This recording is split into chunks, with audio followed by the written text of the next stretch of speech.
Question लेते हैं। आज दुनिया में मौत के कारणों में ऊर्जा, कृषि, परिवहन क्षेत्र से होने वाले उत्सर्जन के साथ वायु प्रदूषण, शुद्ध फल, सब्जी और अनाज का न मिलना, समुचित आहार का न मिलना और सबसे महत्वपूर्ण शारीरिक निष्क्रियता को देखा गया।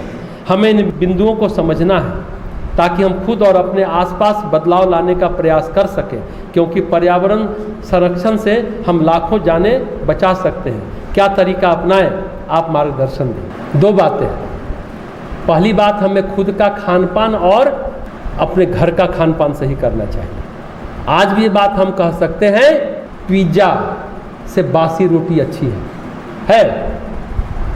पिज्ज़ा बर्गर आप खाते हैं, उससे बासी रोटी अच्छी है या नहीं? आप 700-900 रुपये का पिज्ज़ा आता है ना, इसे कम आता है क्या? हमको नहीं पता, हमने सुना है। आप खरीदते हैं, उसमें जो इंग्रेडिएंट है पता है कितना नुकसान करता है? मैदे से बनता है ना पिज्ज़ा, जो शरीर के लिए जहर का काम करता है। 3 सफ़ेद जहर माना जाता है, आप लोग याद रखिएगा, मैदा, चीनी और नमक। अब बोलिए कि क्या खाएं?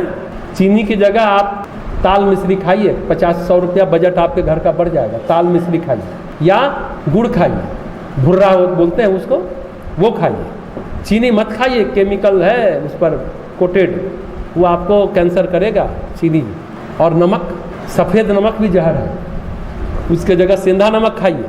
सेंधा नमक, ये जो टाटा नमक आया ना, आयोडाइज्ड, सेंधा नमक में आयोडीन है। पहले जो किराना दुकान के सामने नमक पड़ा रहता था और कुत्ता उस पर टांग उठाए रहता था, देखा होगा आपने, रात में भी कोई चोरी नहीं करता था, वो नमक तब भी ठीक था। जब से टाटा का नमक आया 82, 84, 85 के बाद, तब से डॉक्टर के यहाँ, फिजिशियन के यहाँ भीड़ बढ़ गया, पेट में गैस ज़्यादा हो रहा। 85 के बाद से जब वो नमक खाता था, इतना गैस्ट्रिक प्रॉब्लम नहीं होता था, एसिडिटी नहीं होती थी। जब से टाटा नमक आया ना, उसकी भी कहानी अलग है। बताइए क्यों आया? एक सोची समझी रणनीति के तहत आया कि आयोडीन की कमी इससे दूर होती है।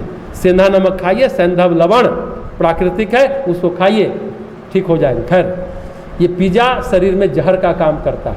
3 जहर बताए ना, सफ़ेद जहर, इसको छोड़िए तो बात बनती चली जाएगी। मतलब पिज्ज़ा से बासी रोटी अच्छी है। आज भी बात सही नहीं कि दारू से दूध अच्छा होता है। दारू कितना भी देसी भी खरीदिए तो कम से कम 200-250 रुपये का बोतल आएगा। अब विदेशी तो अभी भी दूध महंगा हुआ है तो 50-55 रुपये लीटर है। दारू से दूध अच्छा है या नहीं? दूध से सस्ता नहीं है दारू। यानी अपने खान पान को सही करिए, संरक्षित करिए। इसी तरह मांस, मछली, मुर्गा से ज़्यादा अच्छा सेहतमंद होता है हरी सब्जी। वेजिटेबल प्रोटीन और एनिमल प्रोटीन को सुनिएगा, बहुत महत्वपूर्ण है। वेजिटेबल प्रोटीन ज़्यादा फायदा करता है। एनिमल प्रोटीन जोड़ दर्द, कमर दर्द, यूरिक एसिड बढ़ाएगा, कोलेस्ट्रॉल बढ़ाएगा, पथरी बनाएगा। ये जितना मांस, मछली, अंडा आप लोग खाते हैं, अरे भाई प्रोटीन की कमी है शरीर में तो अंडा खाओ, विटामिन D3 की कमी है, विटामिन B12 की कमी है तो अंडा से बढ़ेगा, मछली से आएगा, बहुत सारा चीज़ है। सोयाबीन खाइए ना, सोयाबीन से सब कुछ मिल जाएगा, सबसे अच्छा वाला प्रोटीन मिलेगा। ये बात भली बात है। तो मन का तर्क है, मन में स्वाद है, स्वाद के लिए आप कुछ भी तर्क गढ़ते रहिए। हर्बीवोरस और कार्बीवोरस जानते हैं? शाकाहारी जंतु और मांसाहारी जंतु। चाट के पानी पीता है चीता, बाघ, बिल्ली। जो मांसाहारी है उसकी आँख छोटी होती है, खाया तुरंत निकल गया। और जो शाकाहारी जंतु है घूट पानी पीता है, चाट के नहीं पीता है। ये फर्क है। अब 32 हाथ की अतरी होती है, सरता है उससे मांस, कब्रिस्तान है। एक तो मर गया, सब आप खा गए, वो कब्र बना रहे हैं अपने पेट को, वो खा रहे हैं आप, और सरेगा 32 घंटे बाद वो जो खाए वो बाहर आएगा, शरीर को सराता है। और जो मांसाहारी उसका छोटा, 1 हाथ का अतिरिक्त खाया निकला, क्योंकि जानता है कि वो सरेगा तो वो बीमार पड़ेगा। हम लोग कैसे पानी पीते हैं? घूट करके ना, ऊपर करके, जैसे गाय बैल है ना, जैसे पीता है। आप कहाँ खड़े हैं, मांसाहारी में कि शाकाहारी में? प्रकृति में कोई ऐसा जीव जंतु नहीं है जो अपनी मर्यादा को लांघता होगा। एक इंसान है जो मर्यादा लांघता है, मांस खाता है। बिहार जुडिशियल एकेडमी में सभी जजों को उस दिन एडिशनल डिस्ट्रिक्ट जज का क्लास था, यही हेल्थ मैनेजमेंट पढ़ा रहे थे। एकेडमी है सारे जजों का, जुडिशियरी का। तो वहाँ बोला कि नहीं, हम लोग शाकाहारी या मांसाहारी नहीं है, हम लोग ओमनिवोरस, क्या सर्वभक्षी हैं। हम के वाह जज साहब, आपने बहुत अच्छा कहा, सर्वभक्षी है। अभी भी परसों तरसों भी किसी ने हमें कहा आप शाकाहारी जंतु हैं, शाकाहारी जीवन शैली अपनाइए ना।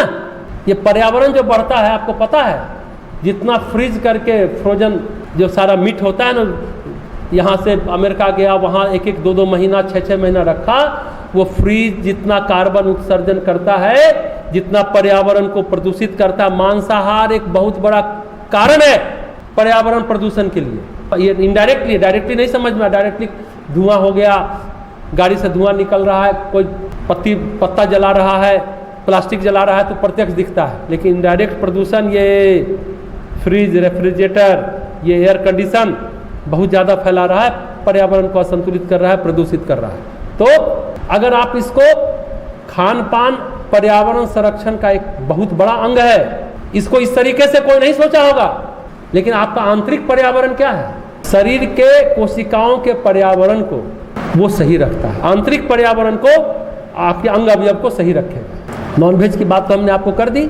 डीप फ्रीजर जितना इस्तेमाल होता है सबसे ज़्यादा प्रदूषण छोड़ता है, कार्बन उत्सर्जन करता है। ग्रीन हाउस इफेक्ट जो है ना, जो आप लोगों ने पढ़ा होगा, बहुत ज़्यादा इफेक्ट डालता है। मतलब दुनिया को खराब करने में मांसाहार सबसे भयानक भूमिका निभा रहा है। इस बात को कम लोग जानते हैं कि मांसाहार से भी प्रदूषण होता है। अरे जिससे में आप काट रहे हैं, वो जो बिलबिलाता है, में करता है, उससे एक चित्कार निकलती है, तो वातावरण कितना आक्रोशित होता है, आक्रांत हो जाता है, चीख पुकार वातावरण में फैल गया। आपको पता है ना, लैटिन अमेरिका में तितली अगर फरफराती है तो चीन के बादल पर असर होता है, ये पता है आपको? इतना सूक्ष्म है विज्ञान पर्यावरण का। जब राम रावण युद्ध हुआ या फिर पांडव कौरव युद्ध हुआ, राम ने अश्वमेध यज्ञ करके वातावरण को परिशोधित किया और राष्ट्रीय यज्ञ करके युधिष्ठिर ने वातावरण को शुद्ध किया। इतना मार काट हुआ, इतना चीत्कार वातावरण में गूंजा, इतने लोग मरे, इतना हाय हाय हुआ। आखिर पर्यावरण संतुलन करना बहुत जरूरी है। आप अच्छा सोच रहे हैं किसी का भला, तो आप पर्यावरण ठीक कर रहे हैं। आप किसी के लिए बदला, विद्वेष, ईर्ष्या से भरे हैं, तो आप पर्यावरण को दूषित कर रहे हैं। ये आंतरिक पर्यावरण है, अंदर का पर्यावरण। इसलिए पेड़ पौधा तो लगाइए ही, जल और वायु शुद्ध होगा। क्वार्टर में रहते हैं, फ्लैट में रहते हैं, गमले में तुलसी लगाइए, वो रात में भी ऑक्सीजन छोड़ता है, पता है ना? 5 देव योनि के वृक्ष हैं, कौन कौन? तुलसी, पीपल, अशोक, बरगद और नीम। ये रात में भी ऑक्सीजन छोड़ते हैं और दिन में 20% ज़्यादा छोड़ते हैं। मतलब 20% ज़्यादा एयर प्यूरीफायर है, इसलिए 5 पेड़ की पूजा होती है। कहता है भारत के लोग तो पेड़ में पानी डालता है। क्यों डालता है, समझ में आ गया? पीपल के पेड़ में डालता है। क्यों तुलसी में डालता है? इसलिए डालता है उसका संरक्षण हो, अब वो ऑक्सीजन दे, ताकि हम स्वस्थ रहें, रोग प्रतिरोधक क्षमता बढ़ी रहे, जीवनी शक्ति बढ़ी रहे, इम्यून सिस्टम मजबूत रहे, कोरोना नहीं धरेगा, है ना? इस तरह से समझिए। अब इसको एक और तरीके से समझिए। गीता में भगवान अष्टधा प्रकृति की बात करते हैं। अष्टधा प्रकृति, 5 प्रकृति के तत्व कौन है? पृथ्वी तत्व, जल तत्व, अग्नि तत्व, वायु तत्व और आकाश तत्व। ये 5 बाहर का हुआ और 3 अंदर का, मन बुद्धि अहंकार, मन के साथ ही चित्त भी है। ये मिला करके अष्टधा प्रकृति गीता में भगवान कहते हैं। तो आपके मन को, आपकी बुद्धि को शुद्ध होना चाहिए, ये आंतरिक पर्यावरण है। फिर अगर आंतरिक पर्यावरण शुद्ध हो गया तो बाहर जल और वायु अपने आप शुद्ध हो जाएगा। दरअसल अगर जल और वायु अशुद्ध है, आंतरिक पर्यावरण ज़्यादा गंदा है। हम अंदर से शुद्ध हो जाए ना तो बाहर अपने आप शुद्धि आ जाएगी। और ये शुद्ध है तो हम पेड़ लगाएंगे, पेड़ काटेंगे नहीं, पौधा लगाएंगे, सब्जी का पेड़ लगाएंगे, जमीन नहीं तो गमले में उगाएंगे। ज़्यादा पेड़ नहीं लगा सकते तो हमने कहा तुलसी का पौधा रोपण तो कर ही सकते हैं। तो जो संभव है करना चाहिए, शुरुआत अपने आप से करनी चाहिए। आपने पूछा बदलाव कैसे लाएं, आई बात समझ में ना? आप अपने दायरे में मोटर बाइक चलाते हैं, देखिए कि उससे ज़्यादा धुआं तो नहीं निकल रहा, ज़्यादा उत्सर्जन तो नहीं हो रहा कि ज़्यादा आप धुआं, आपका गाड़ी मोटर बाइक है, 4 पहिए की गाड़ी है, तो उसको रखिए। शुरुआत खुद से करिए। दरअसल छोटी छोटी शुरुआत होनी चाहिए, लेकिन हमारा अहंकार है ना, कुछ बड़ा करना चाहता है, कुछ ज़्यादा बड़ा करना चाहता है। लेकिन शुरुआत छोटे छोटे स्तर पर कीजिए ना, जिन्होंने प्रश्न पूछा है। इसलिए आपको अपने अहंकार को सीमित करना होगा। आपने पूछा है मौत के कारणों में शारीरिक निष्क्रियता बहुत बड़ा कारण है, जिसको हम समझ नहीं पाते, जानते ही नहीं है कि शारीरिक निष्क्रियता क्या होती है। ये बहुत बड़ा कारण है। जो लोग योग व्यायाम करते हैं, प्राणायाम करते हैं, उनकी जीवनी शक्ति रोग से लड़ने की शक्ति ज़्यादा होती है। इस कोरोना काल में ये बात भली भांति लोगों को समझ आ गया होगा कि ऑक्सीजन लेवल बढ़ाओ, प्राण वायु बढ़ाओ, प्राण ऊर्जा बढ़ाओ, जीवनी शक्ति बढ़ाओ। और अगर आप जीवनी शक्ति बढ़ा लेते हैं, योग, आसन और प्राणायाम करते हैं जो सुबह होता है यहाँ, तो आप प्रदूषित वातावरण में भी जिंदा रह सकते हैं, इस कोरोना काल में भी जिंदा रह सकते हैं। अब कई लोग तो लॉकडाउन में बाहर नहीं जा सकते थे, तो उन लोगों ने क्या किया जानते हैं? फ्लैट में थे, सीढ़ी था ना 5 मंजिल, 10 बार ऊपर 10 बार नीचे चढ़ करके डीप ब्रीदिंग किया, ऑक्सीजन लेवल बढ़ाया और स्वस्थ हो गए। अब बाहर नहीं निकल सकते तो सड़क पर, पार्क में नहीं जा सकते तो इतना तो आप कर सकते हैं। जिम नहीं जा सकते तो कोई बात नहीं है। ये इन विधियों को आप समझिए, छोटी छोटी बातें हैं, उसको अपने जीवन में अप्लाई करिए। हाँ, एक चीज़ मत करिएगा। क्या नहीं करिएगा? दूसरों को उपदेश मत दीजिए, पहले अपने ऊपर लागू कीजिए, उपदेश मत दीजिएगा, इसकी कोशिश मत कीजिएगा। जब तक आप खुद नहीं कर रहे हैं बेकार है। हरे पत्ते को हरा रहने दीजिएगा, तोड़ के उसको सूखा मत कीजिए, ये तो कर सकते हैं आप। हाँ, गिर गया नीचे तो उसको उठा करके डस्टबिन में डालिए, कचरे वाला आकर ले जाएगा, जलाइए नहीं। अब कहा है कि अच्छा फल, अच्छा सब्जी नहीं मिल पा रहा है इसलिए बीमार पड़ रहे हैं, तो निष्क्रियता मौत का कारण है। अच्छा फल पेस्टिसाइड डाला हुआ है ना, प्रदूषण डाला हुआ, प्रदूषित बहुत कीटनाशक है। सबको गर्म पानी में डालिए, हम पिछली बार भी बताए थे, गर्म पानी में डालिए, आधे घंटे छोड़ दीजिए, निकाल करके फिर ठंडा पानी में डालिए, चाहे चावल हो, गेहूं हो, दाल हो, सब में कीटनाशक है, तो आपको गैस नहीं होगा। और एक चीज़ जरूर करिए, पहले माँ को हम लोग देखते थे, दाल बनाती थी या चावल भी बनाती थी, तो जब उबलने लगता था, जिसको अपने बोलते हैं डबकने लगता था, तो उजला उजला ऊपर आ जाता था फेन की तरह, उसको हटा देते थे। हम लोग गुस्सा आते थे, 2-4 दाना दाल का गिर गया, बोले नहीं नहीं वो ठीक है, गिर जाना चाहिए। चावल का भी थोड़ा सा फेन हटाती थी, मार नहीं। तो लेकिन अब आ गया प्रेशर कुकर, अब एक साथ बंद कर देते हैं। वो फेन जो है ना, वही एसिड है, यूरिक एसिड, वही जोड़ दर्द बढ़ाता है। दाल आज ज़्यादा जोड़ दर्द, क्यों हम लोग दाल मना कर देते कि मत खाओ, जॉइंट पेन है, गाउट है, यूरिक एसिड बढ़ गया है, तो चना दाल, अरहर दाल, मटर बंद करो। इसलिए कि वो पानी हम हटाते नहीं हैं।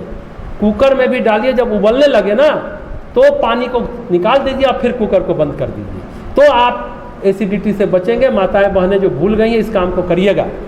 और आप लोग भी अपने माँ को बताइएगा, या जो घर में खाना बनाता है उनको बताइएगा, वो जो ऊपर उजला उजला आएगा ना छन करके, उसको हटा छान दीजिए, तो दर्द नहीं होगा, स्वास्थ्य ठीक हो जाएगा। तो ये बात समझ में आ गई।